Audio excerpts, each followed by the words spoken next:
నోట్ల రద్దు కష్టాలు 23 రోజుకు చేరుకున్నాయి. మరోవైపు ఫస్ట్ తేదీ వచ్చింది. దీంతో బ్యాంకుల చుట్టూ తిరుగుతున్నారు ప్రజలు. పింఛన్ కోసం బారులు తీరారు. కాకినాడలో పరిస్థితి గురించి మా ప్రతినిధి శ్రీనివాస్ అందిస్తారు. 1వ తారీఖు రానే వచ్చింది. సామాన్యుని కష్టాలు ఈ 1వ తారీఖు ఇంకా రెట్టింపు కానున్నాయి. ప్రస్తుతం మనం ఆంధ్ర బ్యాంకు సూర్యారావుపేట దగ్గర ఉన్నాము. మనం ఇక్కడ క్యూ లైన్లో నిల్చున్న ఖాతాదారులు, అదేవిధంగా 1వ తారీఖు పెన్షన్ కోసం ఎదురు చూసే పింఛన్దారులు కూడా ఇక్కడ వెయిట్ చేస్తున్న పరిస్థితిని చూస్తున్నాం. మొత్తానికైతే ఈ సూర్యారావుపేట ఆంధ్ర బ్యాంకులో బారులు తీరిన పరిస్థితి అయితే కనబడుతుంది. మనతో పాటు కొంతమంది సీనియర్ సిటిజన్స్ ఉన్నారు. వారిని అడిగి తెలుసుకుందాం. సార్, నోట్ల రద్దు అయ్యి 23 రోజులు అవుతుంది. ఇప్పుడు 1వ తారీఖు రానే వచ్చింది. ఎలా ఉంది? చాలా కష్టంగా ఉందండి. మోడీ గారు చేసిన పద్ధతి అయితే చాలా మంచి పద్ధతే, కానీ ఆయన ముందు చూపు లేకుండా చేశారు. ఎందుకంటే 2000 నోటు ఇస్తున్నారు, చిల్లర దొరకట్లేదు. అది కూడా 4000, 6000 అలా ఇస్తున్నారు. ఇప్పుడు ఇవాళ పెన్షనర్స్కి వచ్చేసి 10,000 ఇమ్మని చెప్పి గవర్నమెంట్ క్లియర్గా టీవీలో చెప్పారు. కానీ ఇక్కడికి వస్తే 6,500 ఇస్తామంటారు. సీనియర్ సిటిజన్స్కి, వృద్ధులకి సెపరేట్ లైన్ కౌంటర్ పెట్టమని చెప్పారు. కనీసం ఇక్కడ సెపరేట్ లైన్ కూడా లేదండి. మేము ఇక్కడ 9:30 నుంచి వెయిట్ చేస్తున్నామండి. ఇంతవరకు లోపలికి వెళ్ళలేదు. 5 10 మంది లోపల పంపుతున్నారు. మమ్మల్ని లోపల పంపిస్తే లోపల కూర్చోడానికి, కానీ ఇక్కడ వెయిట్ చేయమన్నారు. కానీ లోపల కూడా పంపలేదు. పరిస్థితి మాత్రం చాలా దారుణంగా ఉందండి. అంటే మీరు ఇప్పుడు ఎంప్లాయ్ అండి? నేను రిటైర్డ్ పెన్షనర్ అండి. ఎంత వస్తుందండి మీకు? ఏంటండి పెన్షన్ ఎంత వస్తుంది? నాకు 20,000 వస్తుందండి.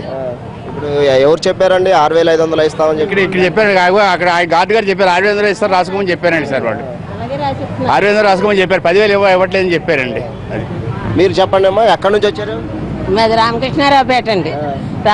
రామకృష్ణారావు 3 రోజులు మొత్తం 6 రోజులు తిరిగాను, కానీ నాకు అసలు వేసిన డబ్బులే ఇవ్వలేదండి. నాకు ఇవ్వకపోతే ఇప్పుడు 4,500 ఇస్తున్నారో నాన్న, 6,500 ఇస్తున్నారంటే ఇప్పుడు లోన్కి వెళ్ళాక ఎంత ఇస్తారో తెలియదండి. మరి అలాగనే రాయించుకున్నాం.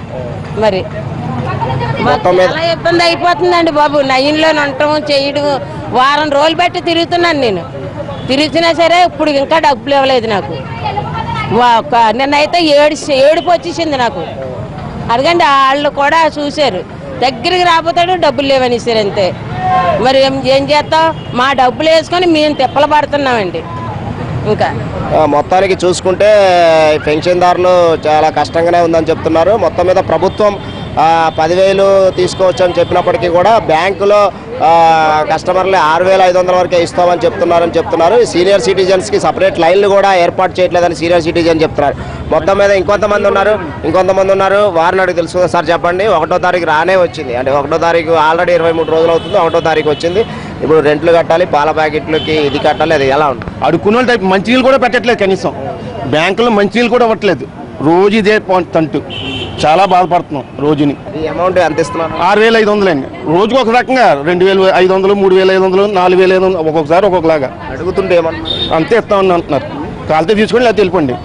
మొత్తం మీద అడిగితే ఇక్కడ మొత్తం 10,000 ఇవ్వండి అని అడుగుతుంటే మాత్రం క్యాష్ లేదు, తీసుకుంటే తీసుకోండి, లేకపోతే లేదు అని బ్యాంక్ అధికారులు చెప్తున్నారని ఖాతాదారులు చెప్తున్నారు. మొత్తం మీద 1వ తారీఖు వచ్చింది. ఇటు పాల ప్యాకెట్లకి, అంటే రూమ్ అది ఇల్లు అద్దెలు కట్టడానికి కూడా డబ్బులు లేకుండా మా పరిస్థితి చాలా దారుణంగా ఉందని సామాన్యులు చెప్తున్నారు. మొత్తం మీద కొంత మోడీ రద్దు చేసిన నోట్లు ఒక మంచి పద్ధతే, కానీ సరైన ప్రత్యామ్నాయ ఏర్పాట్లు చేయలేదని ఇక్కడ ఇటు పింఛన్దారులు, అదేవిధంగా బ్యాంక్ ఖాతాదారులు చెప్తున్నారు. ఇది ఇక్కడ తాజా పరిస్థితి. కెమెరా పర్సన్ ప్రకాష్తో శ్రీనివాస్, NTV, కాకినాడ.